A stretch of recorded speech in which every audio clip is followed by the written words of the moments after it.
Good afternoon and welcome to episode 12 of So What's Been Happening, Sunday afternoon, just after 5 o'clock. Sorry, we had another technical glitch like we normally do. Apologies for that.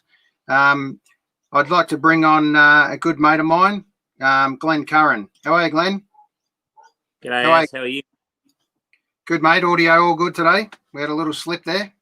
We had a little slip there. I can hear you fine. I might just remove those little babies because obviously they're not working for whatever reason. Beautiful down the. Absolutely. Isn't it great? Just out of lockup or lockdown in Victoria. Beautiful sunny weekend. I hope this continues for a while. We could get used to this again. Well, it looks good for the next couple of days. But as I said, the joys of living in Melbourne town, lockdown or otherwise, we know we get 4 seasons in a day. So turn around for 10 minutes and it's a different weather pattern. So I'll just wait and see, I think. But yeah, beautiful morning this morning and lovely afternoon this afternoon. Yeah, it sure is. What'd you get up to, mate? 2 days at it, Saturday and Sunday, with a couple of days to go, leading into the Cup. Yesterday, just went for a walk with your goods. Didn't have the pleasure of your company yesterday, but got some wonderful texts from you during the day reminding me what a good tipster you are and what a bad tipster I am from a cup point of view. And then today just went for a walk again this morning, and then I was over at Greensborough Plaza with a cast of thousands, social distancing beautifully. Yeah, right. So tell me at least plenty of masks were on and everyone's using hand sanitizer and sadly not social distancing, you're saying? Look, to be totally honest, I think for the majority, everyone was doing the right thing. Most people had masks on. Obviously, people sitting down over coffee or breakfast or whatever to eat and talk, understandable. Look, the majority of people are doing the right thing. And I think hence another day of a low number or a zero number in cases, which is what we want to keep getting. That's exactly what we want to hear. Absolutely. Hopefully that can stay for a lot longer. Looks like we notched up another donut day, as they're calling him now, 0. Geez, we'd like to keep this for a while. There is going, as we've said a couple of times on here, and also when we've caught up just you and I, there's going to be terms and words and phrases and little things that come out of COVID that we, as much as we might want to hear again, I think we'll hear for a little while. Yeah, I think you're right. It's going to be an interesting time, that's for sure. I just see other parts of the world are about to go into a second lockdown. So we've obviously been there and done that. Hopefully there's no third for us. I think, as we discussed, Glenn, I think if everyone does the right thing, hopefully puts us in a good place. Look, I think so. And I know that's simplifying it to the zenith degree, but if we try to do the right thing, I think Dashing Dan has seen, I won't say the error of his ways, but we've got ourselves in a pretty good position. And from what I can gather, overseas, a lot of the countries over there who have got a lot bigger population than ours are using the model that we're using now. Yeah. So it's interesting to sort of watch that and see how they fare. But from our point of view, look, I think we're, touch wood, heading towards the right area. So hopefully that keeps going. Absolutely. Look, there's no doubt we're in the most livable city, they used to say. Yep. Let's just hope it can stay like that and we get the title back eventually. We're very lucky. We've got good healthcare system. We've got good people here, and best part about Melbourne and Victoria is we've got so many talented musicians here. And I look forward to having a chat to this guy today, Damon Smith. I haven't officially met Damon in person. I've seen a few of his gigs, listened to a bit of his music. This opportunity came through a mutual friend of mine who Damon's played with, Dave Cosma, who we had on the show a few episodes ago. Dave's such a great guy and so generous with his time, and Damon, incredible, talented artist. So there's so much to chat about with Damon. So I really look forward to getting into that. But what I want to do is start with, I'm just going to hope that this comes up okay, because I had a few technical glitches as we do before, but let me bring this up. Mm-hmm. Okay, what we're going to do is play this little number from Damon that he recorded, and I wanted to do this via the YouTube actual clip for it than just performing it live or doing something like that, because I think it's a really well put together clip. So hold fire on this one. Oh, good.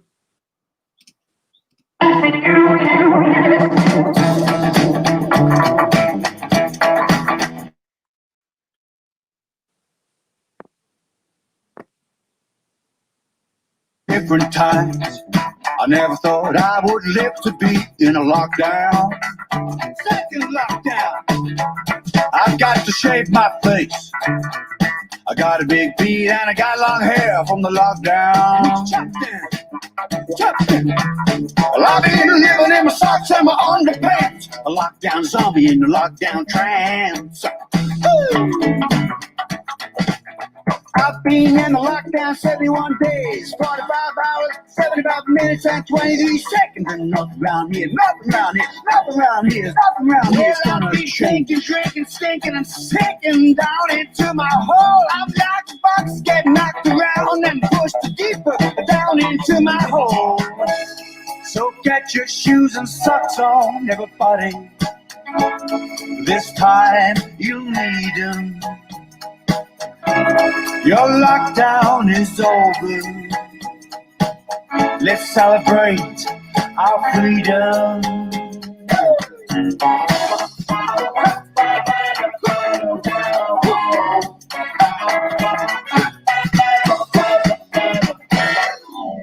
Oh, yeah, baby. I'm celebrating, baby. I'm waiting for the celebration, baby. You get outside your house.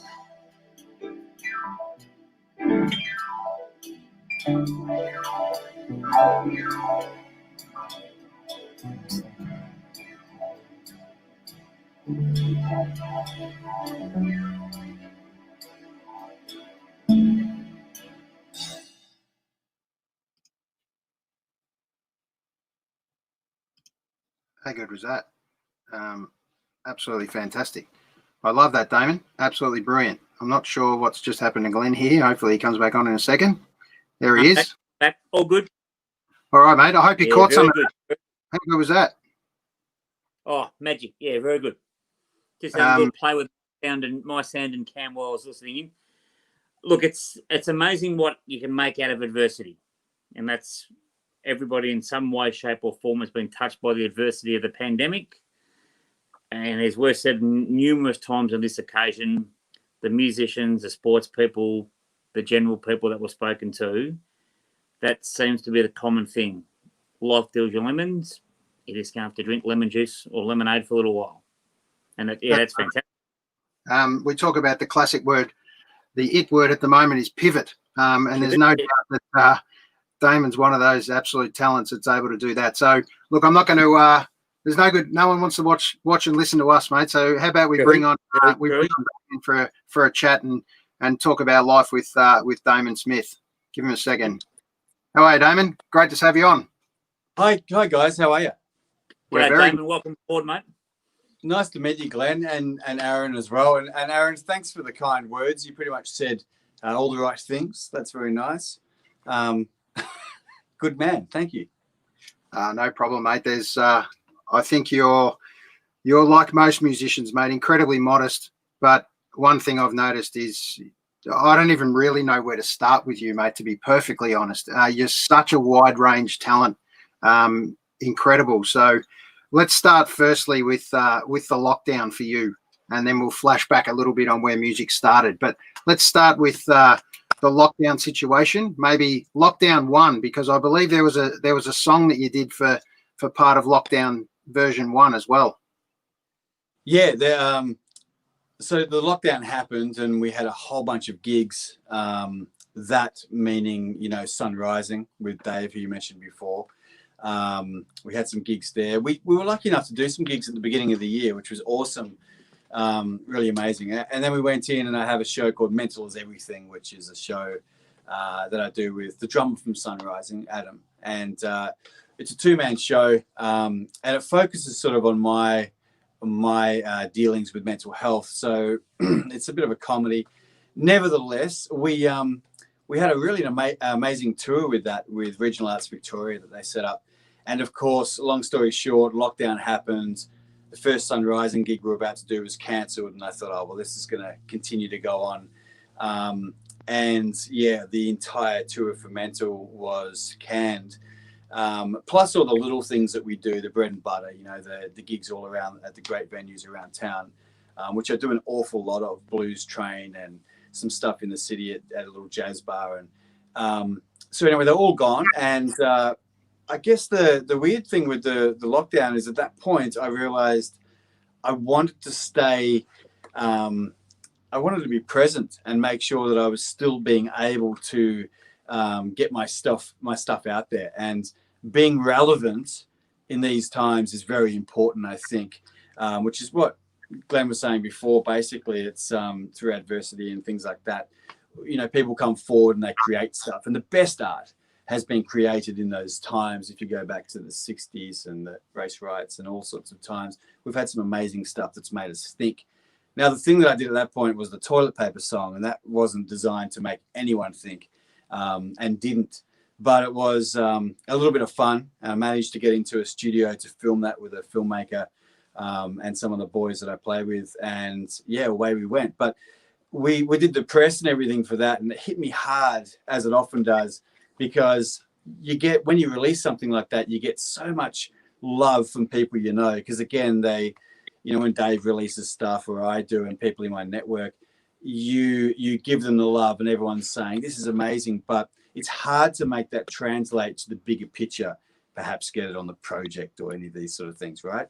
So I always try, I always push it, and it was amazing what came out of that clip, because there was a publicist came on board and some other people came on board and said, we like this, let's do something with it. And away we went. And a lot of people were geared up to do it. And it was really funny, because someone like Dennis Walter, for example, and some other people, they're like, this is fantastic. But then they actually watch it, right? They read the press release from the publicist, and then they watch it, and they see that I mentioned the word diarrhea.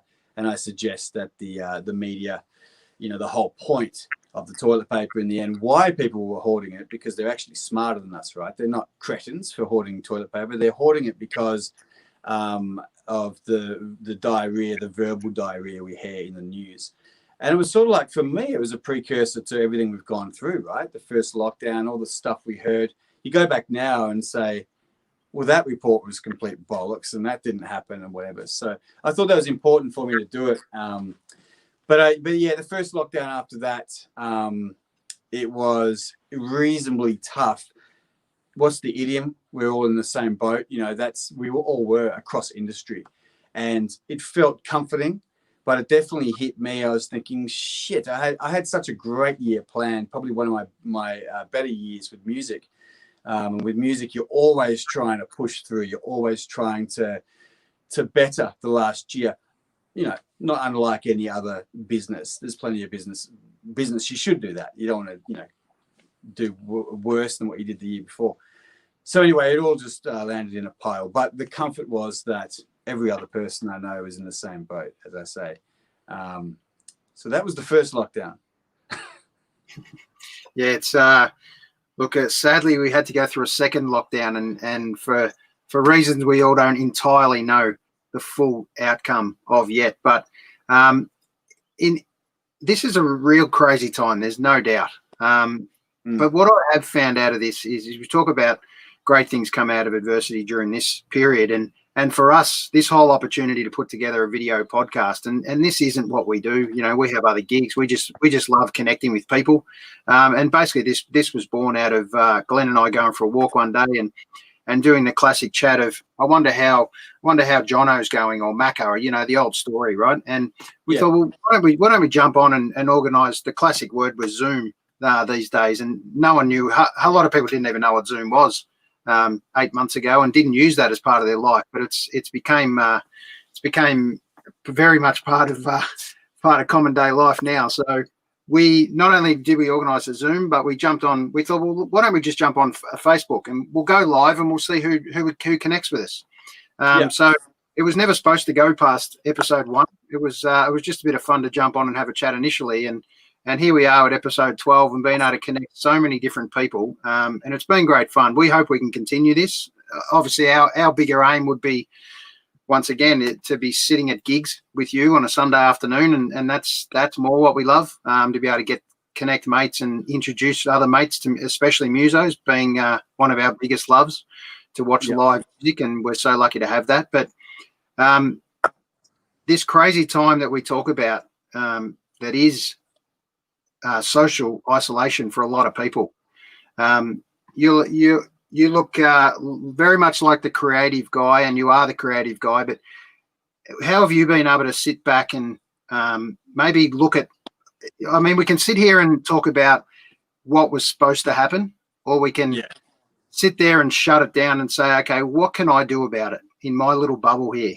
I a lot of people that haven't been able to do that before, sit back and reflect on their life, and then what do we want to do in the next X period, because we didn't know how long this was going to last. So I'm just really interested to find out what you've done, say, in the last maybe couple of months even, as we start to get word out of this lockdown. What's it start to look like for you?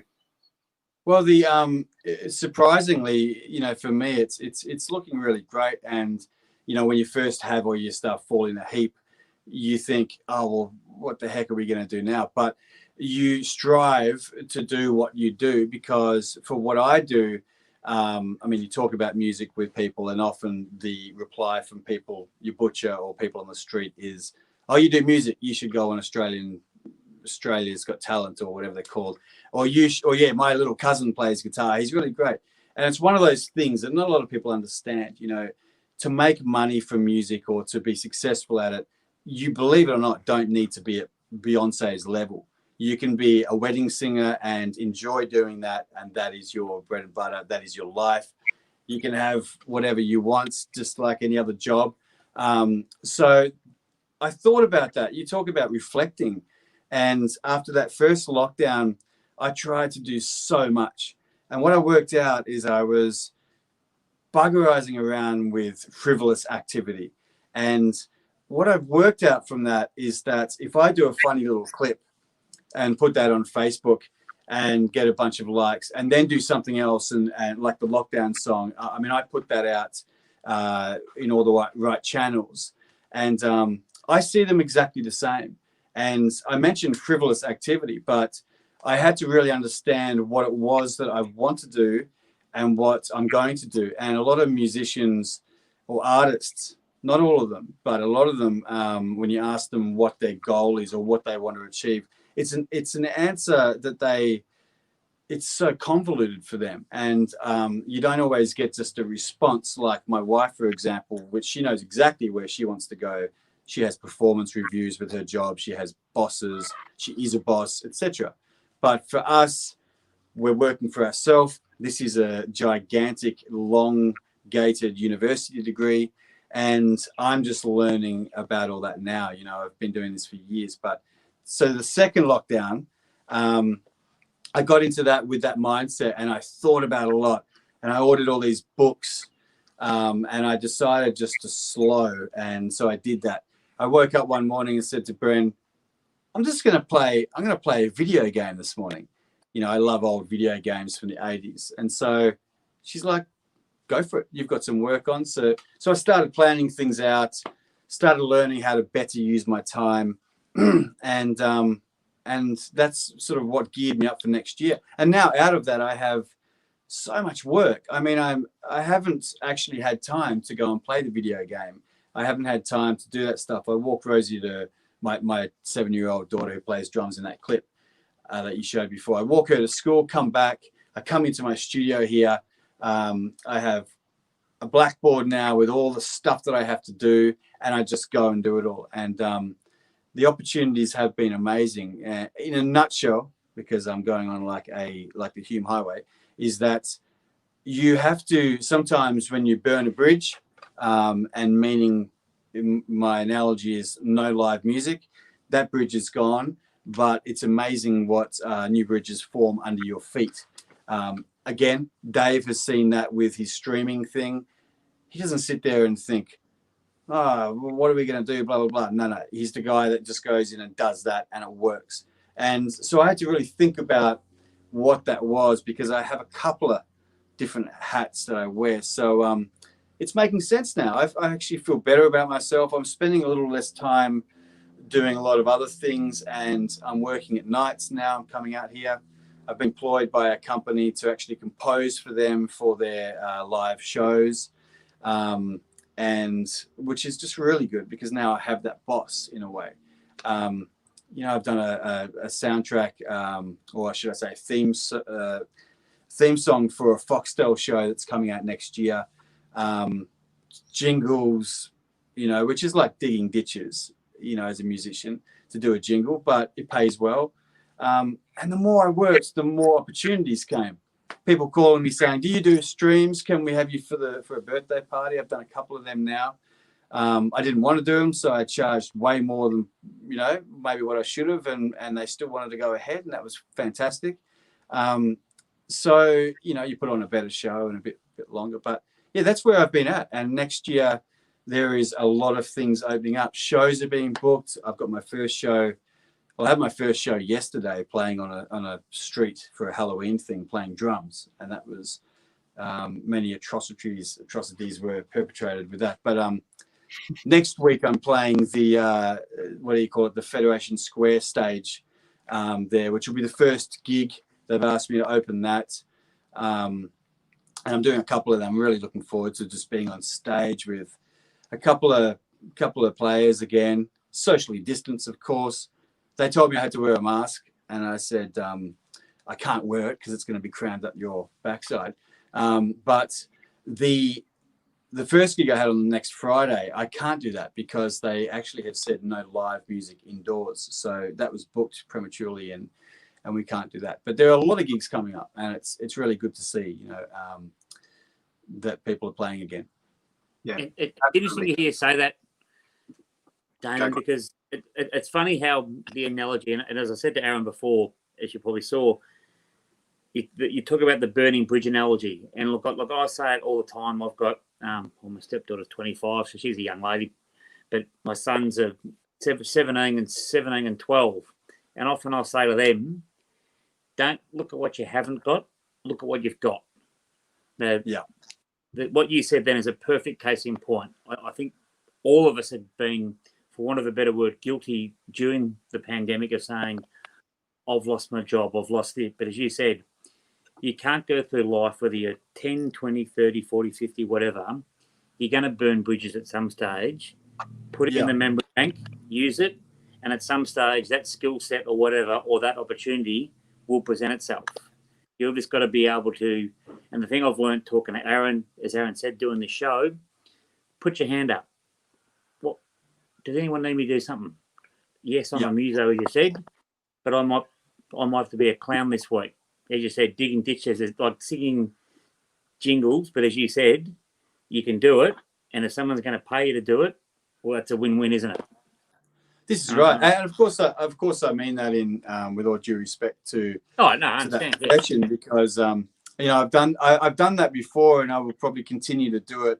And in fact, you know, when you do a record and you put a record out, there's so much work to do to make sure that reaches people, and you know, there's so many people out there doing it, so it's a tough industry as far as that goes. So, but jingles aren't any different. I mean, the jingle continues to come back until you nail the you know, the brief, and that's a very interesting thing, because you know, that's sort of why I refer it to digging ditches. It's such a crazy thing. You continue to labor away, but it's that sort of thing has always come easy for me. I'm one of the attributes I have is that if someone wants a song to sound like Crowded Houses, blah, blah, blah, then I can do that. And then, you know, because you hear that in adverts, right? So you hear a song, you go, shit, that sounds exactly like blah, blah, blah.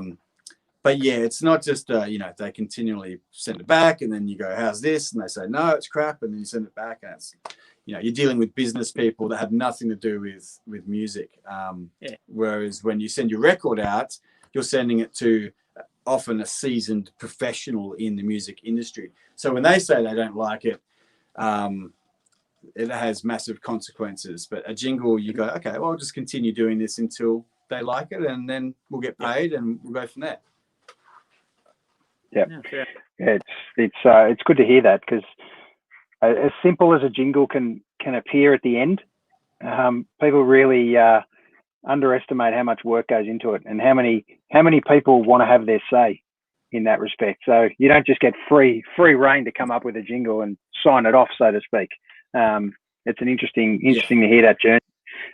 Just on the start of your music career, Damon, where did it all start for you, and what was the first instrument you picked up?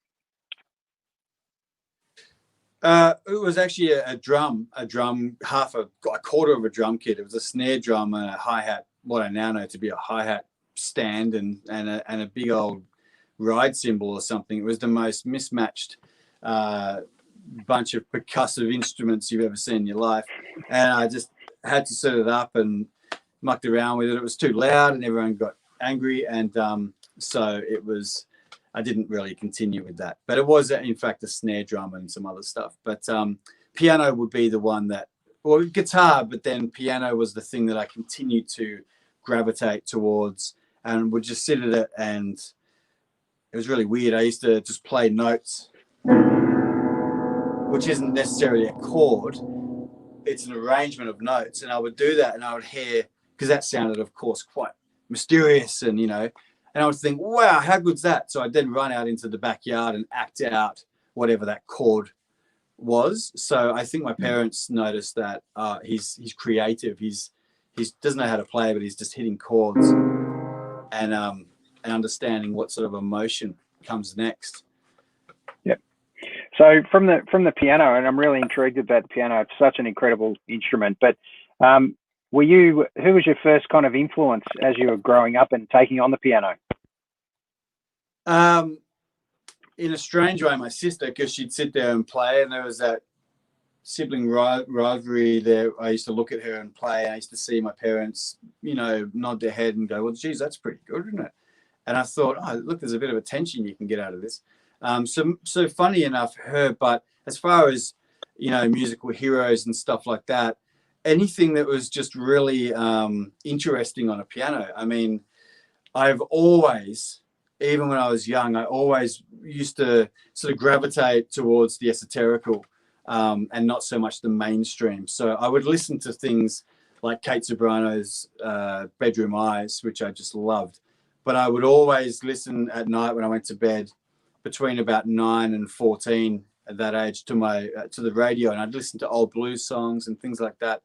So it was anything that was interesting on a piano. It wasn't, when my piano teacher, because I had about 2 or 3 lessons, she showed me Mary Had a Little Lamb, and it just did nothing for me. I did that when I was 3 or 4 and had heard that song. So why is she teaching me that? I want to hear something cool. So I used to just go ahead and listen to the fun stuff I'm talking about that I hear on piano, like Jerry Lee Lewis and these players. And I would just be so inspired by that sound. And so I would go ahead and just jump on the piano and play that. But funny enough, I was never inspired to go and play Bedroom Eyes or Def Leppard's Pour Some Sugar on Me, which I thought was awesome. I'd play air guitar to it with my cat, actually, which my sister thought was funny. But I would never seek out how to play that, ever. But I would always seek out the stuff that was really interesting, to me. So maybe it wasn't interesting. It was just like this skin deep Kate Ceberano's Hot sort of a thing. Does that make sense? Yeah, might have been influenced by the film clip. It was the film clip, 100%. She's up against a fence and she's kissing this fella through like a fence, and I thought, wow, that's amazing. I can't even find a girl to kiss, and this bloke's kissing a girl through a fence. That's amazing. I don't think you're the only guy to be impressed by some of Kate Ceberano's film clips there, Damon. No, you're right.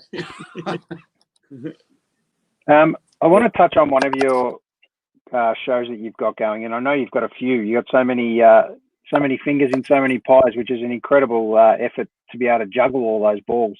But the one I really want to do that well. No, but as we get out of lockup or lockdown, it's going to be interesting to see what challenges we all face and what comes next. And the biggest thing that I think we can take out of this space is that the mental health component and the support of the mental health network, especially. We've seen so many people struggle with it, and it's probably so many we don't even know yet that have struggled with it during this time. So it's your show is so relevant right now as we come out of this. Can we touch on this show, Mental is Everything? One, what the background is for it, and then where you really think you can take that show, because I think it's an incredibly important item right now. Oh, I really appreciate that, Aaron. That's amazing to hear, because I think it's important, and I've thought it's important for a long time.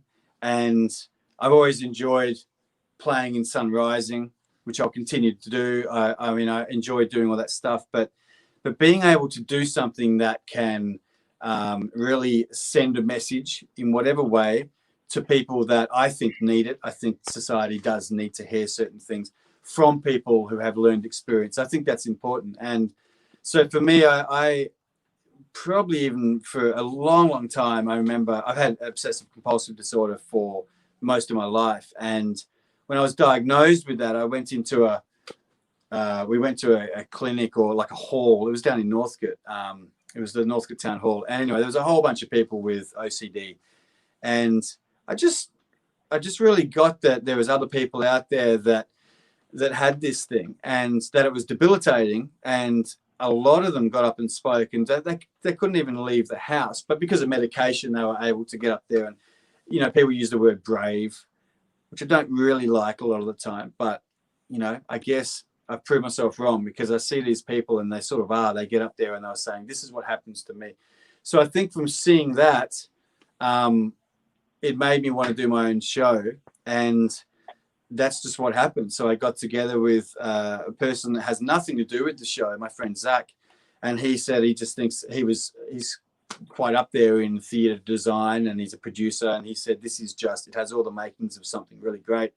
He loves my songwriting, he always has. So he said, just write songs pertaining to all this, and it's going to be marvelous. So that's what we did. I got Adam on board, the drummer from Sun Rising, and away we went. We did, Adelaide Fringe, and we got so many reviews. It was incredible, which of course is why you do the Fringe, why you do a certain amount of things. You get the people to come and watch, and you get the reviews, and you get those, in our case, 4.5 and 5-star reviews, and you send them off for your next one. And that helps bolster, get more people to your next show. It's sales, obviously, but I digress. The show is very important to me, because I get up there and I can actually be myself. I find it very, very hard to deal with so many personalities in the world. I think a lot of my friends know that, but we never talk about it. And I'm not always the person that I am right now in front of you. Sometimes I'm guarded. Sometimes I'm over the top and just a complete dickhead. And I just wanted to get on a stage, and Adam's the guy. Man, Adam is so transparent that way. He'll just tell you what exactly is on his mind, and he suffers from anxiety. So I got him on board, and away we went. And to answer the question, which is, it is very important, and in this time for the lockdown. And I personally, I took a break from a lot of things the last month or so, from contact with people and things like that, because I was just finding I've known a lot of people that have taken their lives in the last 5 months, and we even had a gig cancelled the week before lockdown because in Mount Beauty, because that had happened to someone in the music community, and it had an issue with our gig, of course, because he would have been working with our gig, and as a sound guy, I think, in that capacity. So that was the beginning of it. And then recently I'm working on this film for something, and I looked up the person because I'm thinking, this guy's amazing. I just love what he's telling me in this interview that I did 3 years ago. Went back to the film, and then I'm like, I've got to talk to this guy again. He's brilliant. Looked him up, and he's gone. And then on that exact Facebook search for him, I saw a friend I haven't heard of for a long time, and I spoke to her in June to see if she wanted to have a chat to me about her mental health, because she was really struggling, and she took her life. And it hit me like a freight train, like nothing else had. And I just had to pull back from everything, because I see it all the time. I'm on the bipolar. I have bipolar too, as well. Very, very, very fun guy I am. So I've got those two things, and so I'm a part of different groups in social media, and every week people are leaving the group because they've found it too hard. And I think it needs to be spoken about. And as I said, Adam's really great that way. He doesn't care talking about it. He's been in that boat. I go to that place now and then. I'm medicated, but it's a funny thing. The bipolar thing is, I get triggered so easily by the stupidest things. And I want people to understand that, you hear someone say something about, or someone said to me once when I was diagnosed, a very good friend, and he said, I said, yeah, I've got this going on. And I played in bands with this guy for years. He's a great mate, and he'd have no problems with me saying this. And he said, oh, well, that makes sense. That would explain why you're such a prick.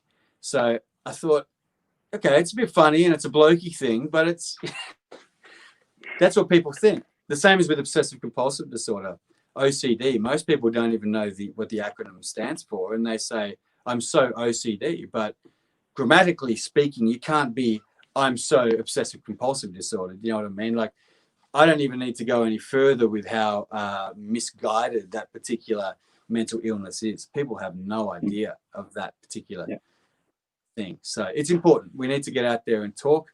And I definitely want to continue doing that. And we've luckily, with touring, it's been cancelled 3 times now. This tour, there's about 20 shows. Now they've got it for March. A couple of the venues are saying we're going to go ahead, and Regional Arts Victoria is saying let's do a hybrid tour, which means they're finding some money now for me to make a film with a filmmaker about everything I just said, which will mean we will do the show, but it will be exactly like this. I'll be talking to the camera, playing, talking, gardening, whatever. I want to have it really make it as down home as I can, so people really get that. People understand. Yeah, incredible. And thanks for being so open, Damon, with us in discussing this. There is absolutely no doubt you're going to be a fantastic ambassador in that space, because you're absolutely right. They are two conditions that aren't the classic word disability. You have the ability, and your ability is an incredibly unique talent. It's just things happen in kind of different ways for you, and out of that, and the way the blocks click into place for you, it's really incredible to see some of the talent you can do, and how you juggle your time. Maybe it was one of those blessings that you were given something like OCD to kind of go through, and how you sit there and manage what you do with your time, and be able to juggle so many balls. As you said, it's not always being able to juggle it all at the same time, and I don't think anyone can do that. But I think your ability to do it the way you do it is your unique way. And we always compare ourselves to other people. And isn't that an interesting discussion in relation to comparisons? But at the end of the day, you're you, and you're the only you. So it's about what you get out there for the rest of us to see. And I understand that the guarded nature of what you just said, and things like anxiety, and there's just so many sections of that sort of genre that that all come under the mental health banner, I guess, at the end of the day. We're all dealing with something. It's just about to what level. And you hit the nail on the head before, exactly what you said, that we do need to chat. And we need to chat. And this is the reason we put this show together, because you never know who's listening. You never know who listens afterwards. And you never know someone that say, I'm a little bit like that. And it can help someone. And if we only ever achieve that, we've achieved our purpose in what we did here. And that's the biggest. That's exactly right. That's the biggest reason to put a sort of little bit on what I said. I actually worked for about 10 years as an integration aide, Damon. So I spent time working with both primary level kids and high school level kids. And it was the greatest learning eye-opener for me. One, as a parent, as a dad, all those sort of things, and just seeing. And when I say understanding, I say a very small understanding of what, in say your case, what makes you you. The best thing I used to love about it was I'd speak to the parents would be wonderful, but I'd say, thank you for telling me about Damon. But do you mind if I spend 5 or 10 minutes with Damon? Because Damon will tell me about Damon. And that was the biggest learning thing for me. And I now use that myself as a parent. And when I meet other people, we tend to, as I said, we compare ourselves to others, but we are unique. We are similar, but we're all unique. But by doing this that we've done and speaking to wonderful people like you, and again, thank you for the transparency, but we actually are all, as I said, unique, but also very alike as well too. So when you speak to people, when you get out there and put yourself open and out of your comfort zone, for want of a better word, it's amazing how many people pick up the phone, send an email, whatever. Oh yeah, I hear what you're saying. I can relate to that in some way, shape, or form. And then we've had that in the audience. We've had people come up and audience members have come up and said, this is my girlfriend and I'm blah, blah, blah. I can't remember the chap's name. Really lovely couple. They said they both had obsessive compulsive disorder, and they were really into what I had to say. It blew my mind because I didn't think that I was going to be talking to people exactly what you're saying, people that are, it's not unique just to me. It's also not unique. You have a lot of people say, oh, because you've got these funny little things going on, it must help with the creative side and everything, where it does, but it's not why I have it. There's bricklayers that have bipolar disorder. There's, it's across everything. So across industry and across personality type. But it's not easy. When I do the bipolar thing, it's not easy because the obsessive compulsive disorder, I've got all the jokes and the gags lined up, and I know that I can take it to a point and be comedic with some of the content. And there are going to be people that would think that is the wrong way to do it, and I totally get that. And I understand that, and I'd love to have conversations with those people, which I have done. But with the bipolar thing, as I said before, it's when someone is caught doing something horrible, grabbing a girl off the Merry Creek near us down there, or doing something like planting a bomb, or any of these terrible things. Very often, in fact, painfully, very often, the criminal lawyer will suggest that they have a bipolar disorder. And I don't know why. I sort of do, but it sends me into a spin. And that is the thing that people don't see with bipolar. They see me talking about it and going, bloody, this is funny, and have a look at that, and you little ripper. But they don't realize that when I'm in the throes of that particular low or high, my family are just, it can be really bad. And no one really knows that. There's more content coming out now so people can understand. That's what I'm trying to make happen. But it's also a lot of, when you put press out for shows like this, surprisingly, you don't hit a lot of targets. We put a big press release out for the shows at Chapel Off Chapel last year, and basically we didn't get a little bit of success with our publicist. We got no success with our publicist. And I do a lot of publicity stuff and have some great contacts, as the producer in Adelaide does. We got nothing. And then when I released something a couple of months later, I got some really great interviews and stuff. And it was just a song that I wrote, just a song, but that I wrote that had nothing to do with, with mental health. So I thought that I was doing something that was revealing so much of myself, but yet it was so hard to place it somewhere in the media. And what annoys me about that is that when you're filling out forms and when you're looking at certain things, whether it's a grant or what have you, you will see that there's particular priority groups, and mental health is one that people do want to cover, media want to cover it. So I'm not sure. I do have a bit of an issue. I'm not sure why that is, but I think it's because it is a priority for companies to do. They feel maybe a little bit pressured that they need to work with this particular group. And so they put people in charge of that and they put money and funding into that. Does that make sense? Yeah, look, absolutely. Look, and I look at, I'm 51 next Feb. You look back to sort of when I was at primary school, secondary school, started my working life and whatever. Somebody who OCD, bipolar, the list goes on and on. It was the difficult conversation. No one wanted to talk about it. And even now, it's a lot more open. It's still that little bit of stigma attached to it that everyone thinks, yeah, that must be hard for that person. And it is hard for that person. But when you actually speak to that person, you then get that little inkling of an understanding of actually how hard it is. I think we're very good. People are in their core, they do care about other people. So you see things like telethons and that sort of thing, bushfires. We're good to Absolutely give money and give care, but unless it's someone really close and near and dear to us, we tend to be a little bit standoffish, and that's where, like with Az and having someone like yourself on, obviously extremely talented. You got so many strings to your bow, but as Az and I said, the heart of the matter you talking today is what the main reason we've started doing this, to talk about things that sometimes people don't want to talk about. And I love that you're doing this. It's so good. Yeah.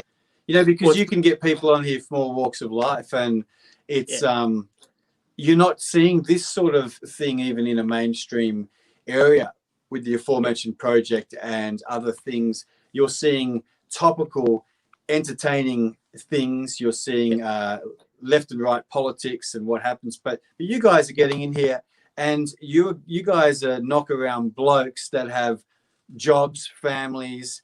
You're setting it up slightly clunky at the beginning. We're in here now and having a bloody ripper, but I think that's the best thing. I talk about an esoterical nature. Not everything needs to be seen in front of millions of people and up there. What you're doing is definitely, whether there's 2 people or whether there's 2,000 people watching this at any point, it is brilliant, because I'm sure you have all sorts of different topics and people to talk about things, and that excites me. I love the idea of that. Yeah, good. Appreciate those thoughts, Damon. Yeah. Can we ask you to play us something at all? Is that possible? Have you got Sure. something sort of at the moment? Yeah. What did you want to hear? I'm not expecting you to know my entire back catalogue, but well, mate, honestly, nothing. We're really going to throw it to you to see what you feel at the time, because I know I'm not a request man, to be honest. I like to just go with what the muso's feeling at the time. So feel free to. That's amazing. Leave it with you. Yeah. Okay. Well, I've got my guitar here, so I'll do something on that. And then if you wanted something later on, we can do a piano or something. That'd be awesome. But considering we were talking about that mental health thing, I'll do a song that's not from the show, but sort of talks about all that, or the latter, or the encompassing what people are thinking about. It's called I think it's called With the Strength of a Bull. It's on one of my last record I released. But I should have mentioned before, in that first lockdown, I released 2 records and the 3 film clips over the whole time. But I don't know any of the songs to play, unfortunately. But here's one for you.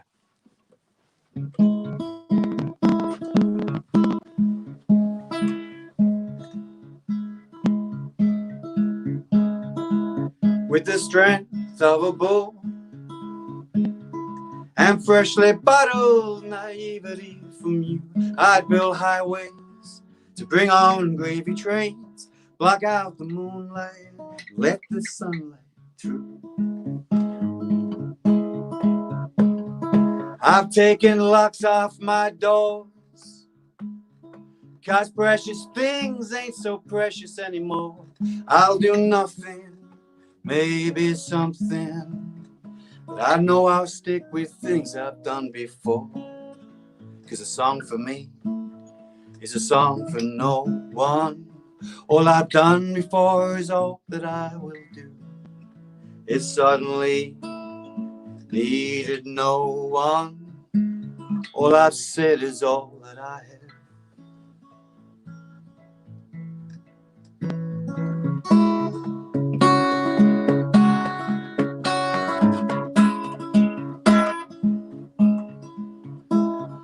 And when you gaze upon a wreck, you'll see clearly the cause and the effect, repercussions, and you'll need adjusting. You're an empty vessel filling with regret. A song for me is a song for no one. All I've done before is all that I will do. Suddenly needed no one. All I've done before is all that I will do. Yeah, it's all that I will do.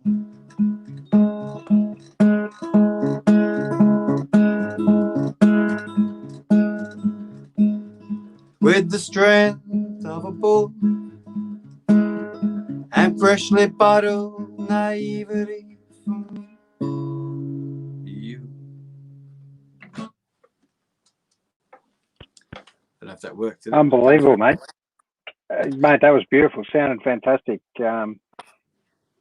Beautiful light coming through that window, just to let you know. I know you may not be able to see that through your camera, but it's a beautiful, special Sunday afternoon, and it would be nice to sit there and do this in a beer garden someday very soon. So I can't wait to do that. Absolutely. I don't think it's the light, but Aaron, I think they're the ghosts of the past streaming, well, streaming around us. If there's a way to bring them in, let's circle them in. No problem. Yeah. Absolutely. Glenn, what did you think? Absolutely terrible, Aaron. It was terrible. I couldn't stand it. Oh, sorry, Dan, go on.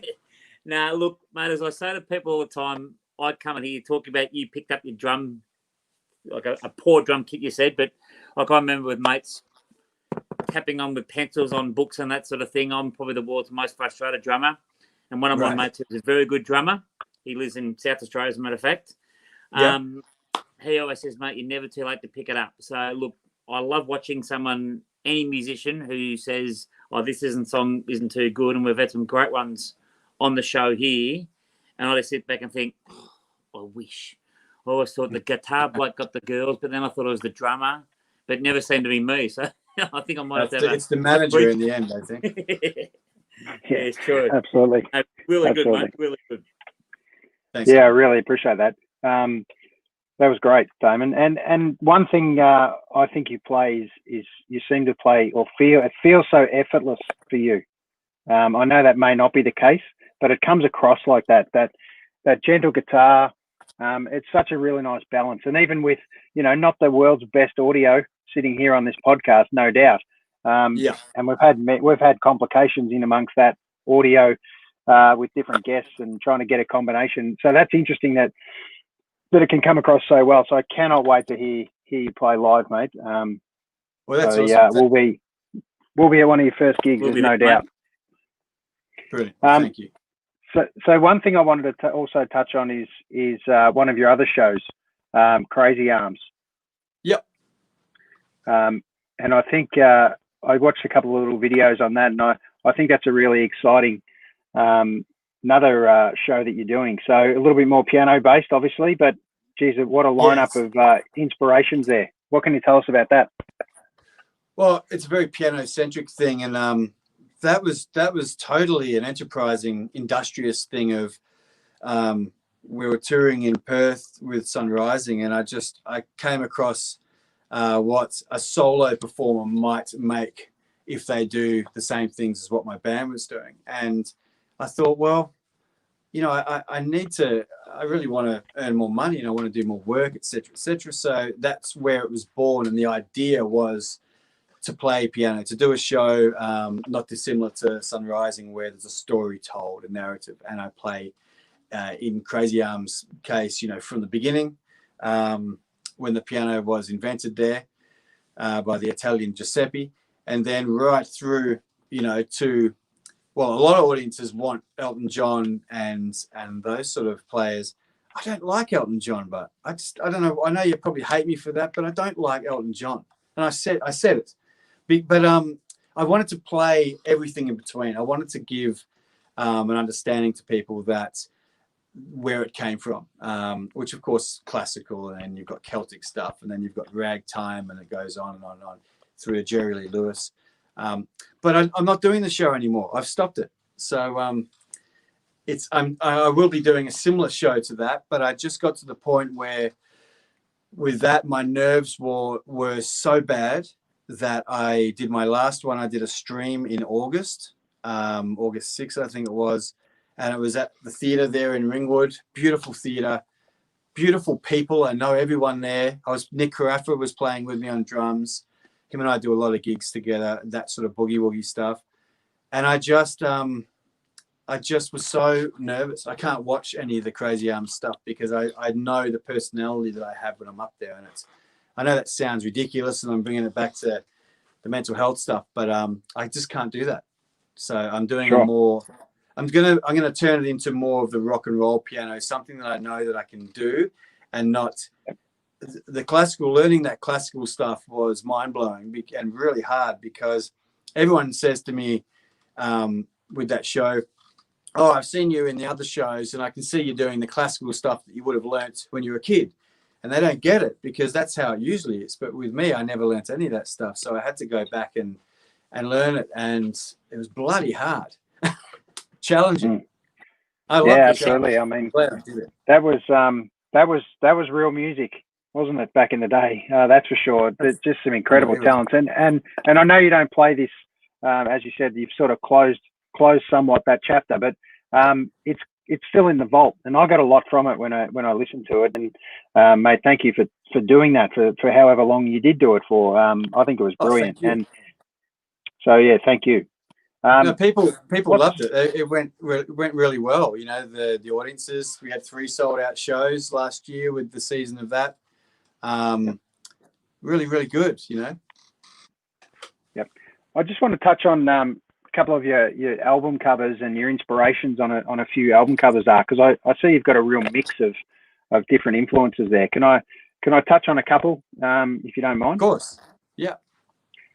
So this was a really interesting one and that I see. And what's the background behind this? The Sun and the Moon. Well, the Sun and the Moon.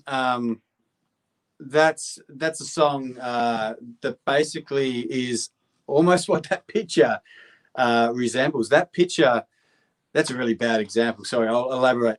But that picture was my daughter Rosie, who I said was 7. She drew that when she was 3, and I still have the original drawing. In fact, it's framed and it's in one of the rooms inside the house because this is off the house, this studio. But that's what it was. It just made sense. I looked at it and I thought, wowee, that's the moon sort of. I know it doesn't look like the moon, but it's sort of flat, and that's the moon sitting up, there it is again, behind the sun, who has legs.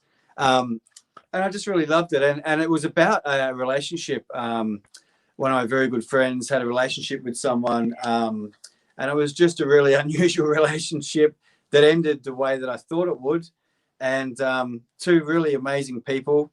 And that's what the song was about, you know, 2 things like the sun and the moon, which, Christ, I mean, those 2 things are chalk and cheese, right?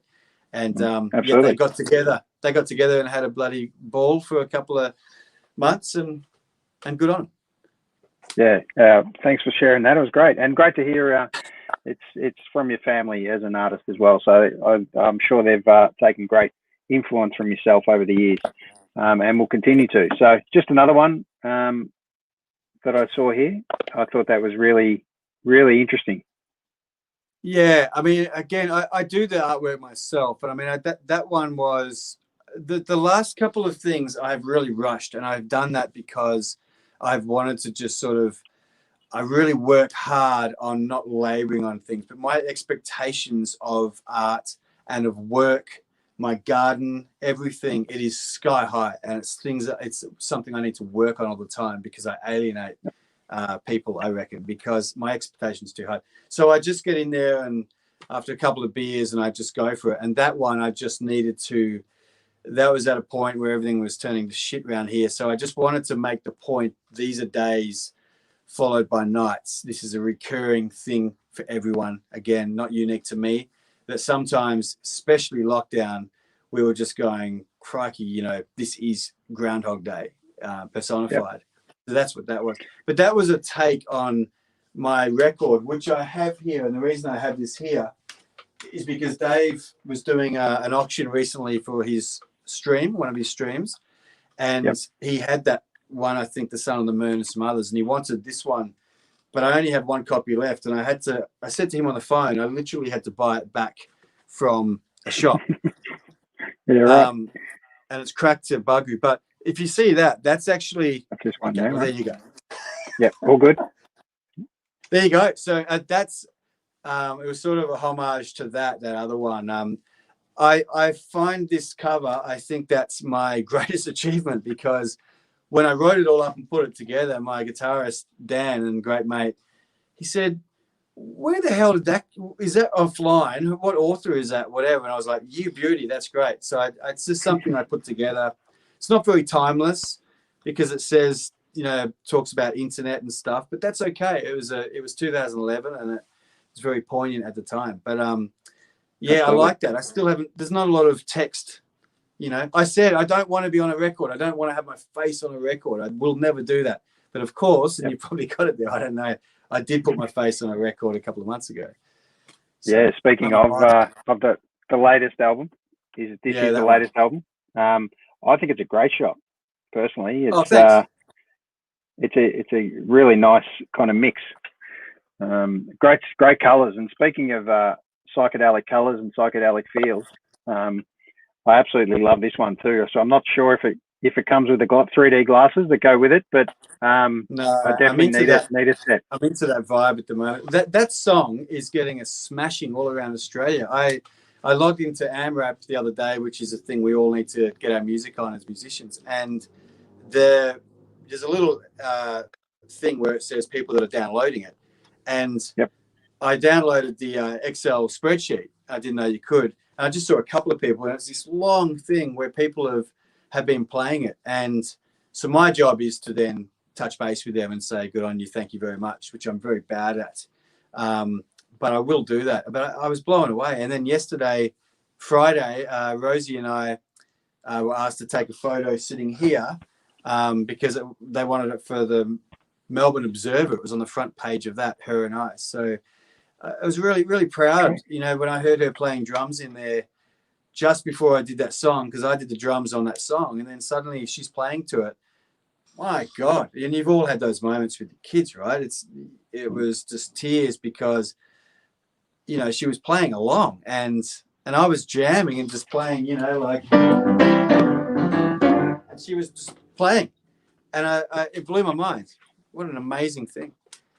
Yeah, it's absolutely great. Look, there's no doubt a connection with family-inspired music, whether it be singing or playing playing any instrument, I think is one of the great moments of music personally that I see. And then any, especially in that jazz feel, especially as a genre, you know, some of the incredible Melbourne musicians I see as families, just incredible. I think hopefully that will continue for many years to come.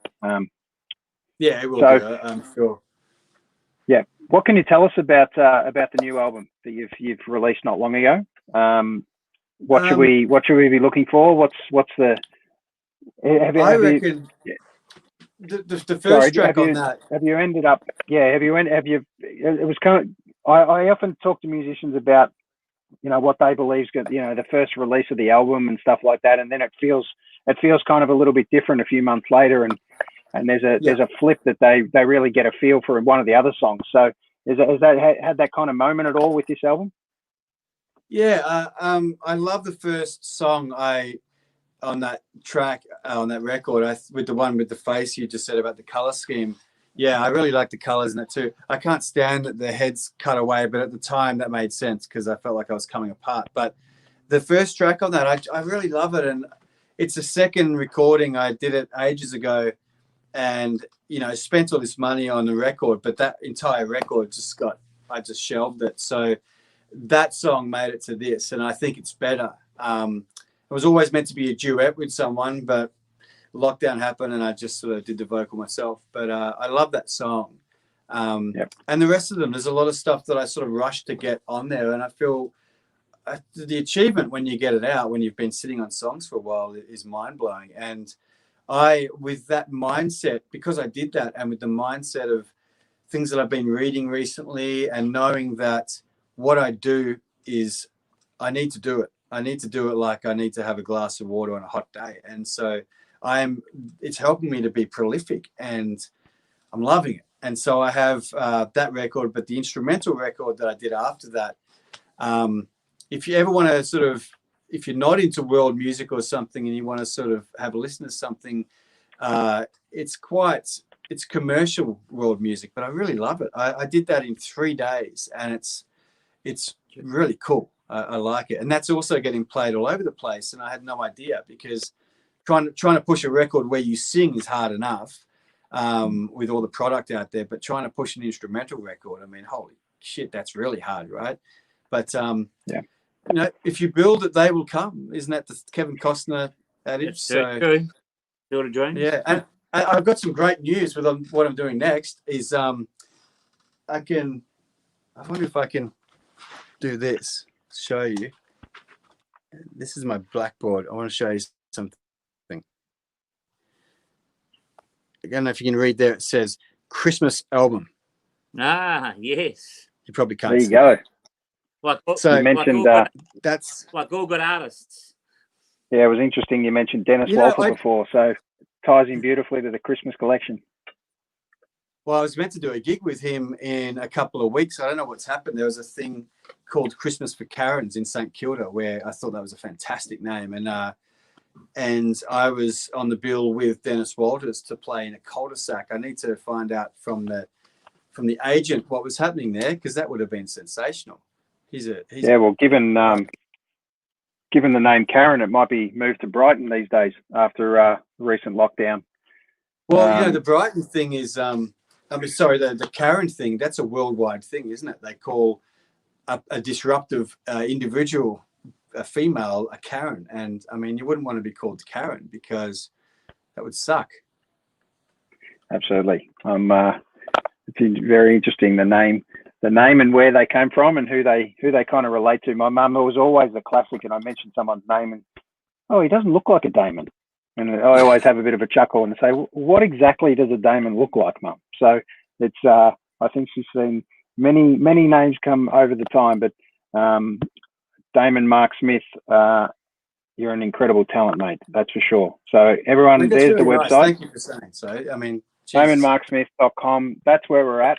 If you don't know Damon or haven't heard of Damon, please have a look on that website. You will spend plenty of time on it, let me tell you, because there's so much to look at.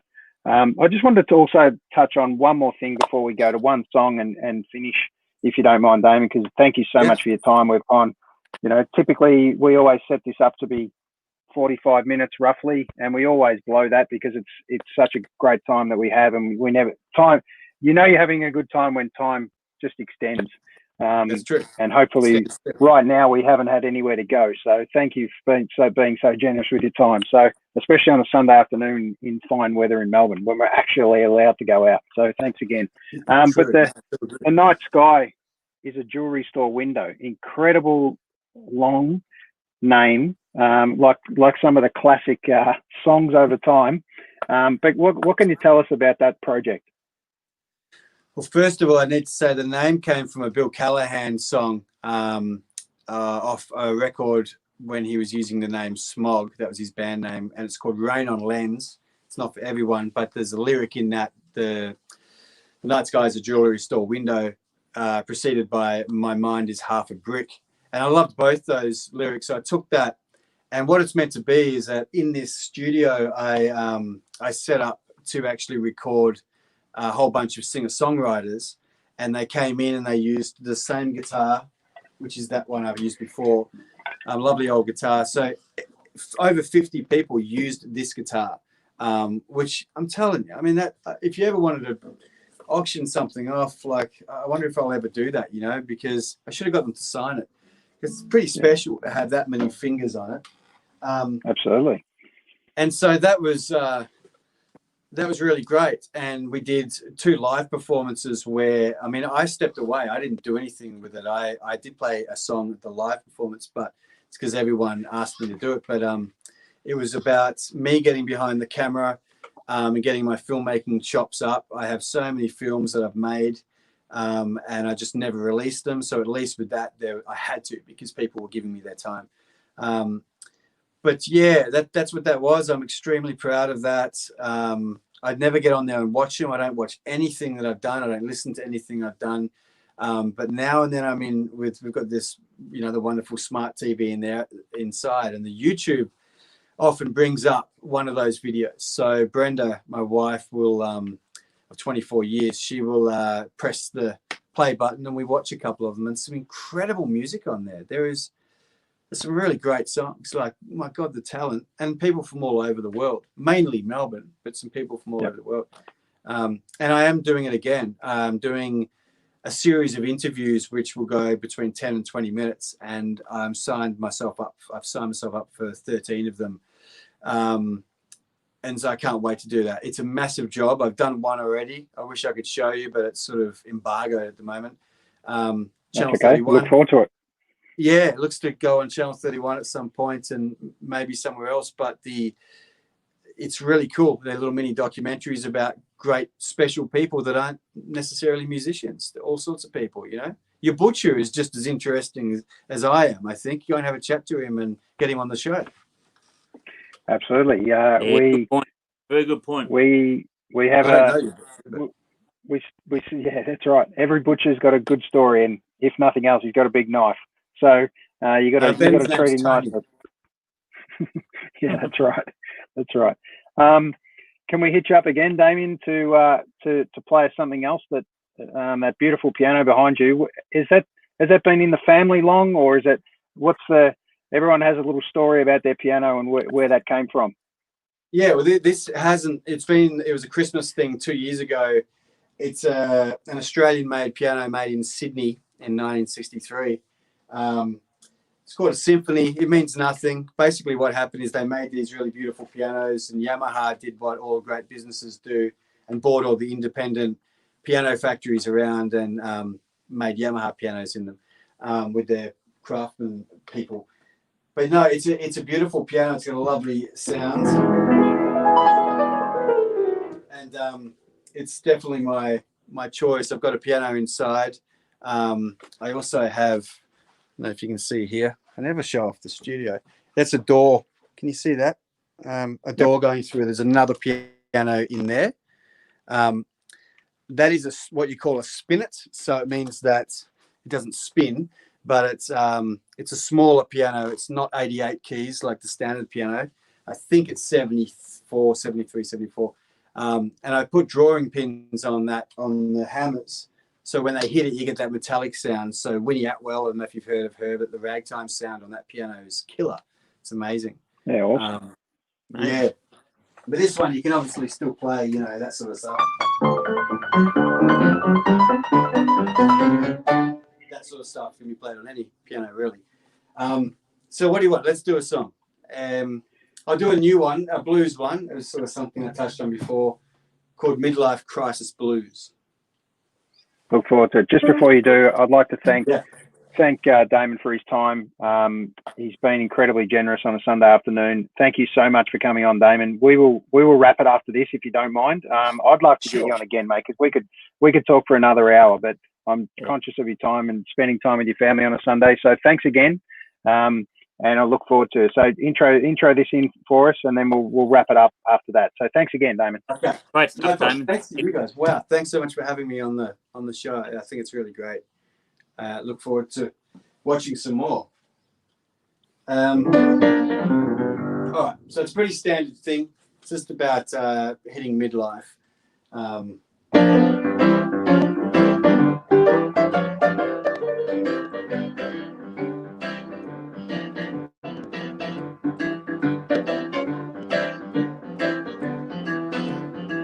Well, I'm walking around in yesterday's shoes. I got that midlife crisis blue. Better hose me down. You better hose me down. I got nothing to lose. I got the midlife crisis blues.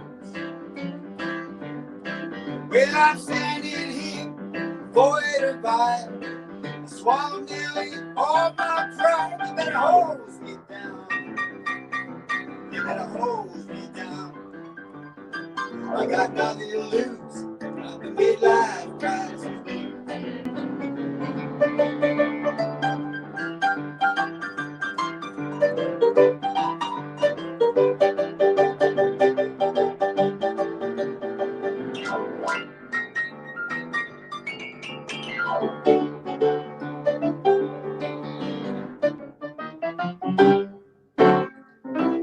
I see the elephant in the room, and I wave him goodbye. I tiptoe past the sleeping dog. I better let him lie. Pack up all my things, throw your stuff in the bin. Say goodbye to the place I've been living in. 'Cause what good is change if you don't want to rearrange?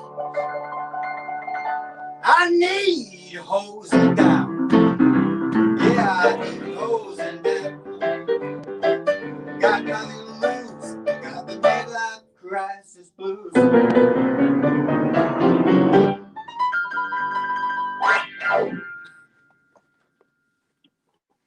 Thanks again, Damon.